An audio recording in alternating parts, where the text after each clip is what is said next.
How we doing, everybody? Welcome back to another episode of the Soft Dump in the Corner, presented to you by North 6 Sports. Today, what is today? October the 9th. We're looking today. Of course, I'm side here with Luke, buddy. How you doing today? Just to start things off. Happy Thanksgiving to our Canadian fellow friends over here. Happy birthday, everybody. We got a good one here for us. So we're going to be finishing up the Pacific Division here to get the final X Factors out of the way. We wanted to give you guys a little bit of a nugget, too, just to go inside our minds, tell you what we're really thinking about this season. Today's episode, it is the bold prediction. Bold prediction time, baby. That is the hot, spicy nacho dip that comes out of your fart hole at the end of the night after the Super Bowl. That's spicy. Wow. Wow. All right. So I just want to get right into it. Of course, like I said, hockey's right around the corner. It's got a big season ahead. Today, like I said, how this is going to be broken down. Luke and I are going to have 5 bold predictions each. We're going to go from what I joked about from 1 to 5 in terms of ranking, from nicey to spicy, baby. Hot. We're going to go cold to hot on this one here. We're starting with something that we think might hit and go into a 5 here. We're bringing it up a notch here, like a Buffalo Caesar dip would be. You know what I'm talking about? Spicy. So without further ado, because I'm a nice guy, I'm going to let you go first on this one. Tell everybody here. Let's go right into it. Bold prediction time for the 23-24 NHL season. What is your number one bold prediction? God damn it, Jordan. You're just a gentleman over there letting me go first. Just so nice. Anyways, I will lead this off. Bold prediction, Uno 1-0. I've got Miro Heiskanen taking home the Norris at the end of this year. I know he is a great defenseman. He's still very young. Might not be the first couple players you would think of when it comes to maybe a Norris candidate, but the way this guy moves on the ice, I briefly talked about it in previous podcasts. The side-to-side movement on this guy on the blue line is next to best. Still young, put up 73 points last year with 11 goals, 62 assists. He's on a juggernaut of a Dallas Stars team who could end up going down and winning the Stanley Cup this year because that's how good they are. But he is my pick for the Norris, and it's not super far-fetched, so that's why it's number 1. Love it. Actually, even too, just going off of that, Dahlin, I think he just had the exact same amount of points in almost a similar amount of games. Be interested to see if he makes the same money, 8 by 11, 11 sheets a year. How are ya? Thank you for my money. Money, money, money, money.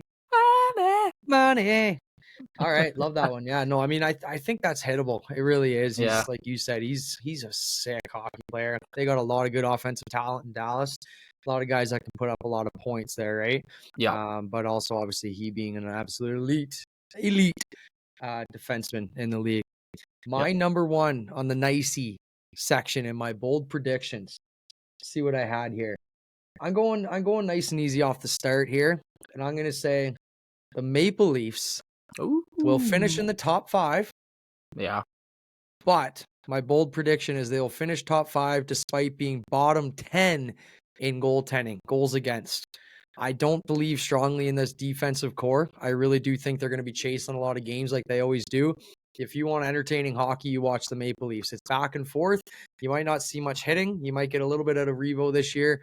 Hitting, fighting, that side of the game, of course, has really been limited in the last few years. But I just don't see strongly with this Leafs core. They don't have a shutdown guy anymore. Obviously, the loss of Jake Muzzin's huge for them. I really do think personally that Riley's going to be a solid D-man, but he's not a number 1 elite shutdown guy around the league. Nobody looks at the Leafs and says, boy, we're going to have a tough time producing opportunities and chances getting goals tonight, right? So I think the Leafs still finish top 5 in the league. They're going to have a great year. They always do in the regular season because they always get teams and matchups that just work out well for them. But I think that Samsonov and Wall, combination of them, or even Jones, if he comes up, plays the net, I think they will be bottom 10 in the goaltending goals against this year. I could see that. I really could. Like you said, they are pretty weak on the back end there, so it'll be interesting to see what they do. Maybe they look at some type of goalie if things start to not work out in the deadline. So questions. Yeah, with what money? Another question.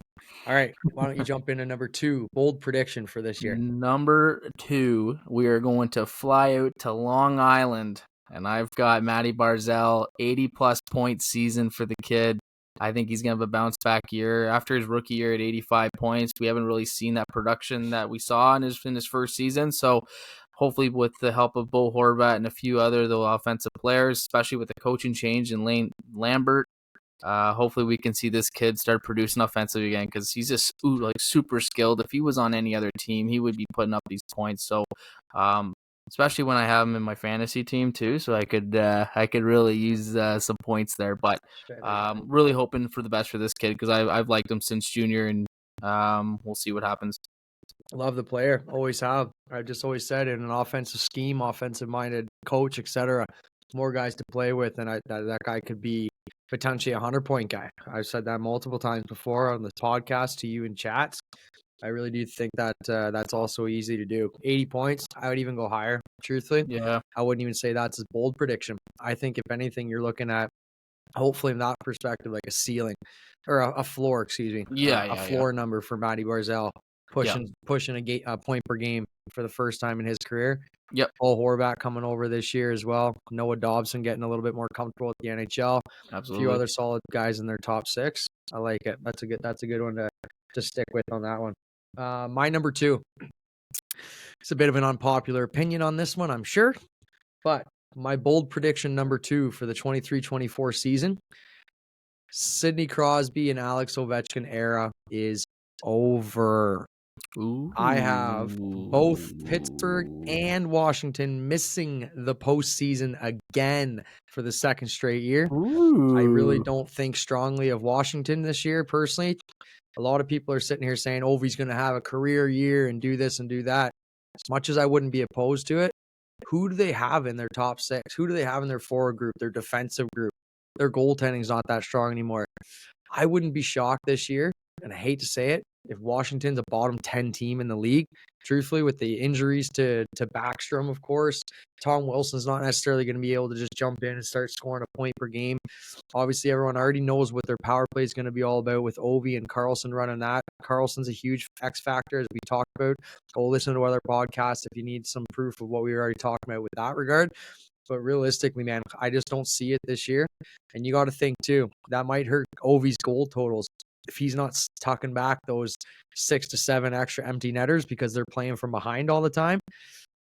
You don't know, right? Obviously, he still has the potential to score a zillion goals a year. But I think that realistically him. And then obviously you look at Pittsburgh. I know the additions of Carlson look sexy on paper, but I hate to break it to everybody, NHL games ain't played on paper. This ain't no fantasy league when they're really playing the games, obviously, right? So that's the big thing for me. Obviously, Sid's going to still do his thing. I really think strongly in that. Gensel's had a history of injuries. They've lost Sheary now. Obviously, you bring in Carlson offensively, but defensively, come on. Terrible defensive lineup, unfortunately. As much as I really like the Pens, I like what they're all about. I got both Pittsburgh and Washington missing postseason. Damn. Wow. You're number 3, buddy. Take us away. Number 3, crushing through these ones here. You can definitely go through. Yeah, I know. This is kind of funny because this falls right into what you were just talking about. I have the headline of my bold prediction is Erik Karlsson not working out for the Pittsburgh Penguins and being bounced in the first round. So I actually have Pittsburgh making the wild card, first round. But you're bringing in a similar player to what Chris Letang already provides, and the loss of Brian Dumoulin going to Seattle, having that two-way or even more of the defensive style play. And just you've got too much offense and not enough defense. It's not going to work out. I have Karlsson at 60, 70 points this year. I don't think he's even going to sniff 100 points. And realistically, man, 60, 70 points as a D-man is an outstanding season. I know, it's crazy because, he had 100 last year, but he's still going to be their number one, obviously, and going to help lead the power play, but I think it's just going to be two things. They're the same thing. They're not going to work out. Pittsburgh's going to be bouncing first round, and I don't know what Dubas is going to be doing following that because I know he's used to being bounced in the first round, but I don't know what they are going to be doing moving forward. Is that core there? Is that core going to be gone? He's got a lot of big moves to be thinking about in the next few years. No, 100%. So is that your bold prediction 3, or is that a carry on of what I had going on there? It was my bold. I had that as listed, my bold prediction. You did have that? Karlsson not panning out to what people think it would be. Okay. which I can appreciate. Like I said, it's going to be a tough year for those guys. I think there's a few teams, especially in the East, that are really going to be competing hard. Yep. Obviously, when you look at the Atlantic Division versus your Metro's got your top three, but then who, right? Realistically, I think, I know. and I'll even toss in a bonus. I wouldn't be shocked this year if the wild cards, respectively from East and West, are literally taken up by the two teams in the Atlantic and two teams in the Pacific. Right? You could I easily would not see be surprised. all five Pacific teams making the West, and Yep. realistically, you could see all five teams coming out of the Atlantic in the East. Right? Yeah, A I few couldn't agree teams, more. obviously, like I said, your Carolina, your New Jersey, and your New York Rangers. Those are probably your teams that are going to be fighting for that top three in the Metro. Yep. But realistically, you look at the depth in that. Who's to say that Ottawa or Buffalo or any of those teams in the East and the Atlantic side can't take all five, right? So Yeah. bonus one for you. Bonus. Woo, bonus. Rick bonus. I will say that the wild card slots are going to be filled from only two divisions. I like it. The Atlantic and the Pacific. Taking 5 teams from Pacific, 5 teams from Atlantic, making playoffs. That's a bold prediction. That's like a medium. That's like a 2 spices on the menu list. If you look at it and you see, okay, 2 I'm gonna get peppers. some hot wings. That's 2 Yeah. peppers on the That's menu 2 list peppers. right Okay.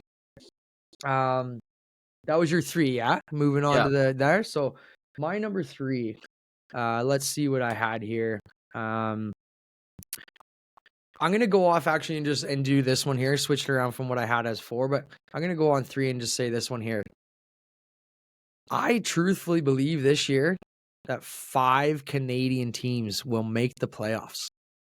I'm taking nice. 5 Canadian teams to make the playoffs. I got your Leafs, of course. I got your Oilers, my Oilers, of course. Yeah.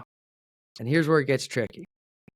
I truthfully believe that one of Boston or Tampa is going to slide out of the Atlantic and stay within the wild card. But I really do believe, here we go, my bold take, Leafs, Oilers, Senators, Vancouver Canucks, and the Calgary Flames will all make the playoffs this year. Unfortunately, Winnipeg, that leaves you out. And unfortunately, Montreal, Habitants, Oh god, they're dog that shit. leaves you out as well. I still think you're in a development year with Suzuki, Caulfield. Throw in Jack-Eye if you really want as their kind of, core players. Of course, they get a couple of their top-end picks that are going to be sliding in this year, hopefully on the back end. Don't think they have a strong depth offensively. I don't think they have a strong depth in goaltending. We all know where Montreal is. Winnipeg, that's a weird one, right? You look at their star talented players, obviously, right? You've got Scheifele there. You still have the big trade with Dubois to the Kings, as we've talked about, bringing in Velarde and, help me out on this one here. Alex Iafallo as well. Just a great trade all around for them.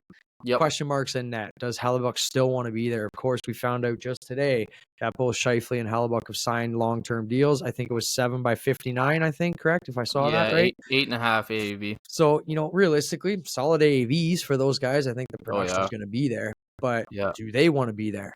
Right? They'll produce, but do they want to be in Winnipeg anymore? Obviously, there was turmoil within the last few seasons with Wheeler's captaincy, with obviously with Bufflin leaving, those types of small things that have kind of snowballed along the way. Paul Maurice leaving, make Winnipeg, a real big question mark in my mind. What's your take on the other two, or do you have anything that you want to say about me? Suggesting 5. Count your fingers and toes if you need to. I mostly agree. I mostly agree with your 5 Canadians. I personally can't see Vancouver in the playoffs. I don't know what it is. I just don't see it. But I do have Calgary in the playoffs as a wild card. I think with the change of Daryl Sutter, I think the boys are going to wake up and start playing hockey. That's kind of what it is. Fresh voice in the dressing room. Jonathan Huberdeau maybe get back to where he was at that 100+ point guy. Obviously, we've seen what Kadri could bring to Colorado. And then you've got Elias Lindholm, who's a sneaky underdog that can play both sides of the ice for you. He's just a great 2-way forward. And then Michael Cole Backlund, newly captain, has signed a 2-year Backlund's deal. there, right? Coleman's still there So too, right? Is he not? Uyghur and sorry, Coleman's still there too, isn't he? And yeah, and he's still Dubé, there. right? And then Dubé's there. Like they got a Dubé's strong there, top yeah. four or And top six. and then you've got your back 9. end leading with Hannafin and Uyghur, which are Yeah. two solid defensemen as well. Rasmus So, Anderson back there still oh too. I yeah, mean, him good too. good Yeah, puck moving defenseman in there, and obviously too, Markstrom's elite, especially when he's on. He's proven that in the last arguably 4 or 5 seasons in a row before last year, where it's yep, kind of seeming like an anomaly, right? So absolutely. anomaly. That's a hard word to roll off the tongue. Yeah, I wasn't trying Um, it. yeah, but yeah, anything else you want to add on any of the other 5? No, I had the other ones. You got Leafs We and could talk Oilers more on obviously division. as clear candidates. Obviously, I got them division Ottawa, like I winners. said, I think they're going to be a sneaker team this year. But Yeah. Vancouver, I don't know. We'll see. I don't know. It's a lot on Demko. Demko's gonna have to have a good year, and well, it is. But like I said, they got. I mean, you and I were talking about this briefly last week with the Smith jumping in that lineup now too. There's yeah, not that's as much big. pressure on Demko. Yeah, Not to mention, too, I would argue bringing in a goalie like DeSmith, who's got a little bit more experience. He's played in a high pressure market in Pittsburgh with some elite goalie players. Excuse me. I think realistically that's good for them on situations like back to backs. On riding the hot goalie if needed. Maybe Demko gets hurt for a couple games. You don't run that risk of okay, I got to throw my backup goalie in who's not doesn't have that trust from the players and the group and the boys in the dressing room aren't behind it. Like I yeah. said, something about that team, man. Like I said, Elias Pettersson's elite, man. Top 10 I elite, know. I'd say He easily. is good. And obviously, there's still goal scorers in that lineup. Brock Besser, underrated if he J- gets going. JT Miller. JT Miller is another guy I was just about to say. Kuzmenko jumped on the scene last year. Yeah. Solid all around goal scorer by the looks of things, or at least going to produce a lot, right? Cause some havoc, get some pucks on net. You Mm-hmm. need guys shooting the puck and being a little more selfish sometimes, right? Just Yeah. throwing it in front of the net. Sometimes you get a rebound goal. Sometimes it goes off the shin pad. You need that type of stuff. And I think they're going to kind of play with a little piss and vinegar this year. Vancouver, I Yeah. think they got embarrassed last year in a lot of different ways. I also too think that Quinn Hughes is going to kind of still make himself known as an elite D-man around the league too. Yeah. Incredible puck mover. Obviously, we've talked about him being up with some of the greats in all-time assists per game. Like that, those are elite, stats and things that you want to be on if you want production and success as a franchise, right? I know Bruce Boudreau was a good coach, but bringing in Rick Tocchet, just another player's coach that I think the guys are going to love playing for too. 100%, So right? that might be a big boost. Keeps that accountability factor, very attentive of details, and like just Yeah. making sure you're not making the same mistakes twice. Yep. 100%, I agree wholeheartedly on that one. Yep. That was my 3 here, right? So we're Yep. jumping in. What is your bold prediction number 4? As we get a little spicy, we're adding another Numeral pepper, or two. Catra, number 4. Catra. Connor Bedard not bringing home the Calder Trophy this year. Yeah. Is that right? Oh, buddy, I don't Tell know. me I've why. seen a lot of preseason action. I saw a lot of these young talents coming in. Bedard does not have an easy competition when it comes to bringing home Rookie of the Year. The way Logan Cooley was playing, that kid is He looks silky out there. really good. Really comfortable too. It's going to be one of those things where it's an adjustment period. Sorry to interrupt. Definitely an adjustment period, Nope. but damn, he looks He good. looks good. Really comfortable out there. What's his face? Yeah, Devin Levi is another one who, if he gets enough starts, he could contend. One thing with him I find is funny is like I'm all for it. I love the story, love everything. Yep. I still think a lot of people are forgetting about Eka in there too. Oh no, He was a rookie. There's going to be a battle between. He the was two. a rookie all of like what, a year and a half ago at most, and he played phenomenal for them. So they've got a really strong set of goaltending, and obviously too, team success can factor in, right? So yeah, even if Devin Levi doesn't play this 65% like a lot of people seem to think, if he plays close to a 50-50, but Buffalo's in the playoffs this year, And he's got, arguably 4 or 5 games over 500, give or take, 1-2 shutouts type of deal. Yep. Fuck, you're absolutely right. Levi could certainly be up for Calder. Yeah, and right? another player too that might get more opportunity as well is Luke Hughes on the Devils with a high-powered. Honestly, so you beat me to it. I was gonna say I'm thinking my dark horse for Calder this year will be Luke Hughes. Yeah. Just because, well, we'll get into it into detail, of course, when even when I go on my next one. So we're kind of jumping that, but that's a sneaky one right there, Luke Hughes. Yeah. Even to Fantilli, I think is going to be a good look for that. See him get rocked last night. Yeah, it's a welcome to the NHL. That's you know what? If you don't have your head up, kid, that's it. I'm gonna keep your head up, kid. Yeah, boom. Yeah, that right there is just an absolute yard sale. I thought that was a clean hit, of course, but that's a welcome to the NHL moment. You'll learn to keep it up, right? It wasn't like it was like a Dustin Byfuglien running through him, but it's a nice clean hit to say the least, right? And I like to see that. But yeah, to wrap it up for Bedard, it's like it's not a smooth sailing, like easy walk in the park to get this trophy. So he's gonna have some heavy competition, and I wouldn't be surprised to see those three even, take it from him depending on the years. No doubt. And there's a lot of kids around the league this year. I think I was actually listening to the John Scott podcast, Dropping the Gloves. Shout out John Scott. And they were talking about it earlier, how there was a lot of players last year who didn't actually play in their rookie season. There was a lot of high-end players that either went back overseas, went back to the World Junior Juniors, of course, some of them being able to play in the NHL. You guys got to fix that. Looking right now. Gary Bettman. It's a stupid ass rule that you don't allow junior players to go to and from the AHL like that. I don't understand it. It's stupid. Yep. Back to the podcast here. Soft Dump in the Corner you're listening to, presented by North 6 Sports. As we progress on, that is a topic for another day, Mr. Gary. But yeah, realistically, like I was saying, there's a lot of kids this year that are going to be stepping in as a technical rookie year. Isn't Shane Wright technically a rookie this year? Yeah, but he got an exception to be in the AHL this year. So he got the exception. You know what I mean? Just like there's a lot of guys out there that you're not even thinking of. Another guy that I think could really step up. I'm going to butcher his name, but it's that I always want to say Orville Redenbacher, but I know that's not right. Isn't that the Habs defenseman? Oh yeah, Reinbacher. Ask Carey Price. He'll give you the. That's right. David Reinbacher. Mr. David Office Linebacker is going to come in, and I think he's a kid to watch out for. I know, obviously, we touched, man. Like Montreal may not be, ready just yet to compete on a given day and day night. Wow, day in and day out. But I really do think that he's going to be able to jump in, handle the reins of some heavy time on ice. Who else is going to take it from him? You know what I mean? Like. There's not too many guys there that are going to be stealing the show other than Jack Eye for time on ice. Go ahead. I got one more because I think Leafs Nation would fucking shit on me if I didn't say. We got a nutsy bonus fold. Well, Matthew Nyes being up there too for Rookie of the Year well. Of course, he gets that opportunity to fit that top six, big forward. He scored a pretty big goal in the playoffs. I was actually there to witness it, which is pretty cool. But if he finds some consistency, another episode. That's episode number 15. He's talked about seeing Matthew Nyes score in the playoffs. So if he finds himself in that top six with consistent time on ice, playing with the big boys, I don't see why he couldn't be up there for a Calder nomination. No doubt. It helps, like you said, he's playing with a lot of talented hockey players, right? So you're not like you're jumping in with some of these other guys like Bedard, who's playing with fucking the Chicago Wolves all season basically, plus Taylor Hall. So. No, I agree. That's not out of the question, so to speak, right? Yeah. That was 4 for you, yeah?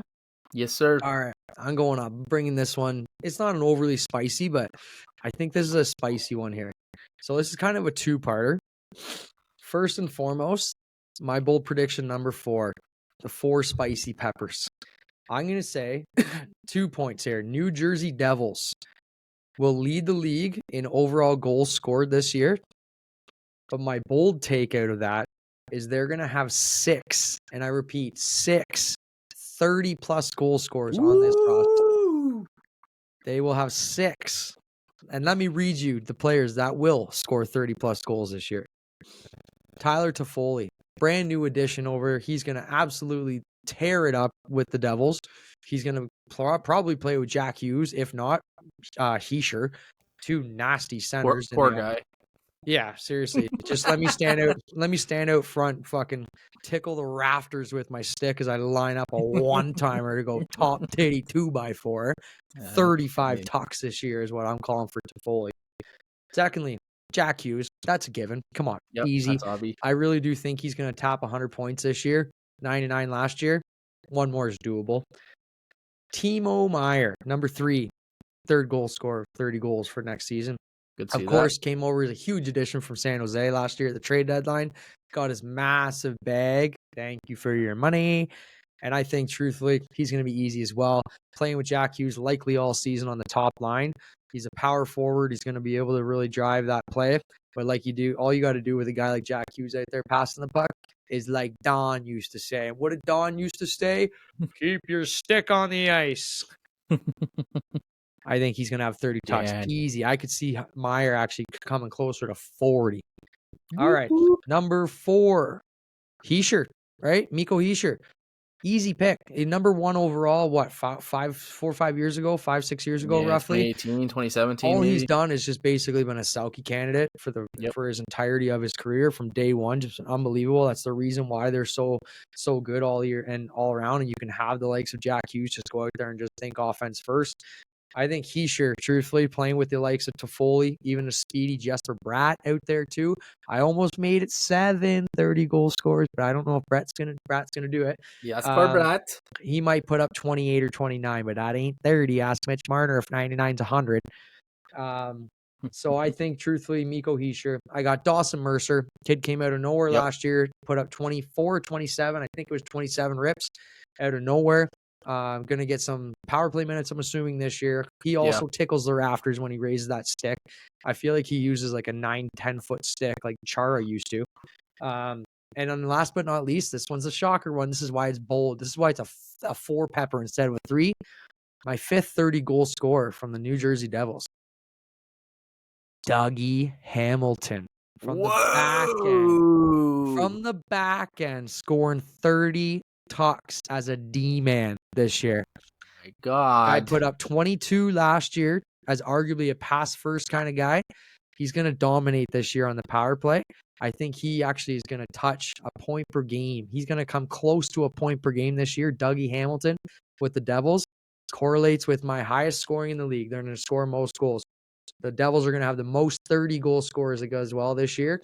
And don't be surprised, too, if the Devils compete, and now it's where we're bringing in Luke Hughes back in on this one, compete for the most points in the league scored by defensemen as a team, the New Jersey Devils.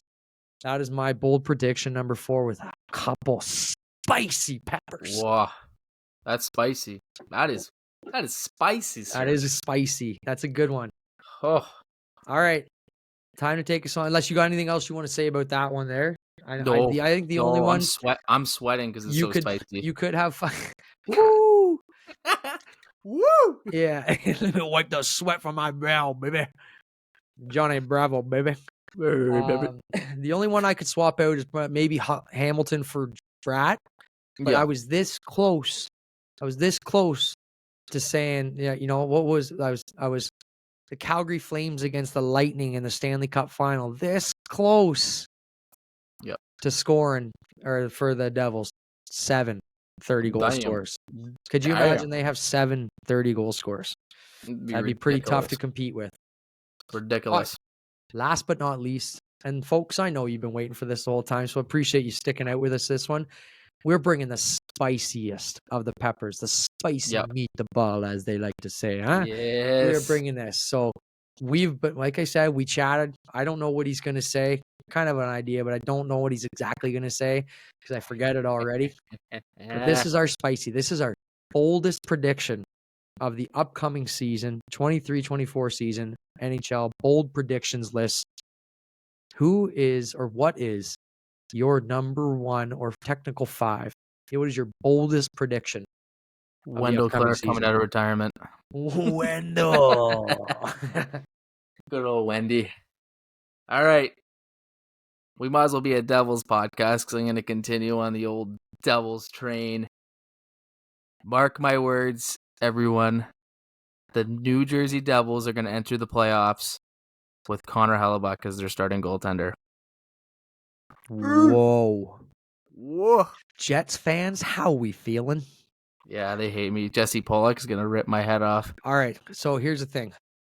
I'm gonna let you finish, Yes. but I just want to ask you two Yes. things. Yes. Please explain yourself as to why, so the fans can hear and listen to that, the audience. Wait. But what would you give up theoretically if you had to make it all work on the cap side of things if you were New Jersey? Yeah, it's gonna be a tough one, obviously. I think throughout the year the Devils are not gonna really know what's gonna happen on their back end. They still probably don't even know who their starting goaltender is. They got Vinacek, they've got Akira Schmid, who actually was pretty good in the playoffs. Unless he decides to kind of go off on a tandem, then I look like a complete idiot. And they have oh my god, who's their third goalie? I can't remember. Doesn't matter. Let's just call it that those two goalies. The Devils have pieces in their farm that could work in a deal as well, because if they are going to look to move Connor Hellebuck at an 8.5-year deal, they're going to have to find a pretty good deal, as Hellebuck, I would think, is a top 5, top 6 goaltender in the NHL. You're getting a starting goaltender. There's not a whole lot of starting number 1 goaltenders, but if the Devils can find themselves one that's reliable in that back end, then they're going to do some serious damage in the playoffs. You may look at maybe someone like Alexander Holtz, who may not get the opportunity that maybe he thought he was going to get a couple years ago, because that top 6 looked pretty solidified to me. Like we just mentioned, there's going to be about 1,030,000,000 goal scorers on their team this year. So maybe something that's packaged around Holtz and some type of roster player that's going to have to hold some salary. I'll be honest, I should have probably looked at what their salary cap is, the New Jersey Devils, but if they can make something work around a roster player, maybe Holtz and some picks, I think that could maybe push Winnipeg into making that move. That's if Connor Hellebuck wants to obviously leave. He did sign that deal pretty friendly, like we mentioned earlier in the podcast, so that's my prediction. New Jersey gets their number 1 goaltender, and they go on an absolute run in the playoffs. So they've got just shy of 1.7 mil to work with. Mm-hmm. They presumably would have to move out a goalie because you can only have so many on that roster. So Nico Dawes is still in that system too, the goalie. Oh yeah, and he's Keith good. Kincaid is in that system as well. Yeah. As well as 2 Leaf fans, Eric Shalgren is in that system as well. Oh yeah. So they've got a ton of goaltending in that system, or in the franchise, I should say. But obviously, only one guy can play a game, right? So yeah, it's an interesting one. 1.7 mil. You might be able to move Vanacek out, kind of clear a bit of that cap off and make it work. But you know who you could move to? You would need to definitely move something else more significant. This could be a big piece. I don't know if this would hurt them, but he's projected outside their top 6, whereas maybe in the past in his career he has played in the top 6 is maybe someone like Andre Palat. He's like a $5 million cap hit. He's a Stanley Cup champ. He's got the experience. Mm-hmm. He's a great 2-way forward. Doesn't make many mistakes. So the Jets could have someone like that on their team that would really help boost both sides of the ice. Yeah, no doubt. I do like that one, 100%. Like I said, that's a tough one regardless. It'd be sick. Devils would love that, but you got to give up something to get hard. something, right? And obviously, what we were talking about isn't necessarily going to slice the cake as a whole. You need to really sweeten that up a little bit. Yep. I love it. All right. My spicy meatball, the biggest and baddest of them all. This is the jalapeno ghost pepper bold prediction of the year by Jordo, North 6 Sports. Heard it here first. Let me look you right in the eyes, everybody. For those that are listening, I'm going to talk right in your ears. My bold prediction, number 5, my juicy, spicy meatball, biggest, boldest prediction of this upcoming season. The Edmonton Oilers are going to bring home a lot of hardware this year. Let me tell you a lot. Nutsy here. The Edmonton Oilers, mark my words, are going to bring home the Hart Trophy, the Art Ross Trophy, the Rocket Richard Trophy, the Norris Trophy, whoa, and Lord Stanley, baby. Connor the Norris. Oilers. So McDavid, I got McDavid winning the Hart and the Art Ross, no problem. And the Norris. Yeah, basically.